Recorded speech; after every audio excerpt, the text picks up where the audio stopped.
They not like us. They not like us. They not like us.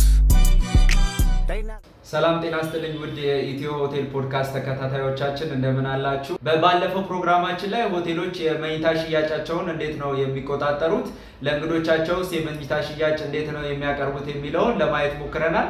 አሁንም የምግብና መጠጥ አገልግሎትን እንዴት ነው ሆቴሎች የሚያስኬዱት፣ ሽያጫቸውንስ እንዴት ነው የሚቆጣጠሩት የሚለውን ለማየት እንሞክራለን። የሆቴል ባለሙያዎች እጅግ ከሚፈተኑባቸው ቦታዎች አንዱ የሆነው የምግብና መጠጥ አገልግሎት ወይም ደግሞ የኤፍ&ቢ ሰርቪስ ነው። ይሄ ቦታ በርካታ ግብአቶችን የሚፈልግ ሆቴሉንም በርካታ ወጪ የሚያስወጣ ቦታ በመሆኑ ባለሙያዎች ይህንን ቦታ በአግባቡ ማኔጅ ካላረጉ ሆቴሉ በቀላሉ ሊከስር ወይም ደግሞ ከገበያ ውጪ ሊሆን ይችላል። የተለያዩ ሆቴሎች በርካታ የምግብና መጠጥ አይነቶችን በሜኑዋቸው ውስጥ ያካትታሉ። ታዲያ እነዚህ አይነቶች ወደ ሜኑ ከመካተታቸው በፊት በርካታ ስራዎችን ሆቴሉ መስራት ይጠበቅበታል። ምግብ አይነቶች ወደ ሜኑ ከመውጣታቸው በፊት በተለያዩ ባለሙያዎች የሚዘጋጁ ናቸው። በጠቅላላው ይህ ስራ የሜኑ ኢንጂነሪንግ ይባላል። የሜኑ ኢንጂነሪንግ ማለት ሆቴሉ ለእንግዶች ሊያቀርብ የሚፈልጋቸውን የምግብና መጠጥ አይነቶች ከግብአታቸው ጀምሮ እስከ ፋይናል አውትፑታቸው ድረስ ያለውን ፕሮሰስ በማቀናጀት ለእንግዶች የሚሆን እንዲሁም ሆቴሉን ትርፋማ የሚያደርግ ሜኑ ሰርቶ ማስረከብ ነው። ሆቴሎች በሜኑዎቻቸው ውስጥ የሚያካትቷቸው የምግብ አይነቶች ከመዘጋጀታቸው በፊት በሆቴሉ የፋይናንስ ክፍልና የምግብ ዝግጅት ክፍል አማካኝነት የሚዘጋጅ እያንዳንዱ ምግብ ለመስራት የሚያስፈልግ የግብአት አይነትና ተመን የያዘ የሪሲፔ ዶክመንት ያስፈልጋል። ሆቴሎች በርካታ ወጪ ከሚያወጡባቸው ቦታዎች አንዱ የሆነው የምግብና መጠጥ ክፍል ነው። እነዚህን ወጪዎች ለመቆጣጠር ታዲያ ሆቴሎች በፋይናንስ ክፍላቸው ስር የምግብና መጠጥ የዋጋ ተቆጣጣሪ ወይም የፉድ ኤንድ ቢቨሬጅ ኮስት ኮንትሮለር የስራ ክፍል ያደራጃል።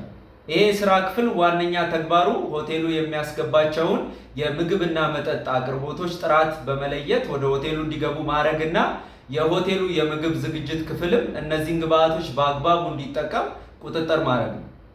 ቅድም በነገርኳችሁ መሰረት የሆቴሉ የምግብ ዝግጅት ክፍል በፋይናንስ ክፍል ተዘጋጅቶ የሚቀርብለት ለእያንዳንዱ የምግብ አይነት የሚያስፈልገው የግብአት መጠን ያለበት የሪሲፔ ሰነድ ይኖረዋል። ታዲያ ማንኛውም ምግብ ሆቴል ላይ በሚሰራ ሰዓት በዛ ተመን መሰረት ብቻ መሆን ስለሚጠበቅበት የፋይናንስ ክፍሉ ሁሌም ይሄንን ይቆጣጠራል። ለምሳሌ እናንተ ሆቴል ላይ መጣችሁ አንድ ምግብ በምታዙ ሰዓት የምግብ ዝግጅት ክፍሉ እናንተ ሰርቶ የሚያቀርብላችሁ ምግብ ሁሌም ቢሆን በአይነት በተመን ተመሳሳይ ነው።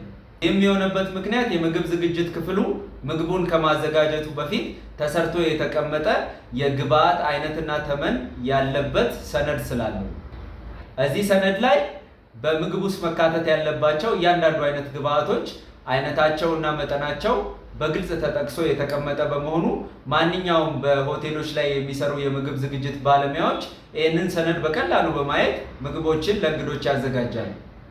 ታዲያ በሆቴሉ የፋይናንስ ክፍል ውስጥ የሚገኘው የምግብና መጠጥ ቁጥጥር ክፍል በዕለቱ የተሸጡትን የምግብ አይነቶችና ብዛቶች ብቻ በማወቅ እነሱንም ደግሞ ከግብአት ዝርዝሩ ጋር በማስተያየት ሆቴሉ በዛን ቀን ያወጣውን የግብአት ተመን በቀላሉ መለየት ይችላል። ከፕሮግራሙ ጥሩ መረጃ እንዳገኛችሁበት ተስፋ አረጋለሁ። ከዚህም በኋላ ስለ ሆቴል ማወቅ የምትፈልጓቸው መረጃዎች ካሉ በዩቲዩብ ቻናላችን ላይ አስተያየት ሀሳባችሁን መስጠት ትችላላችሁ።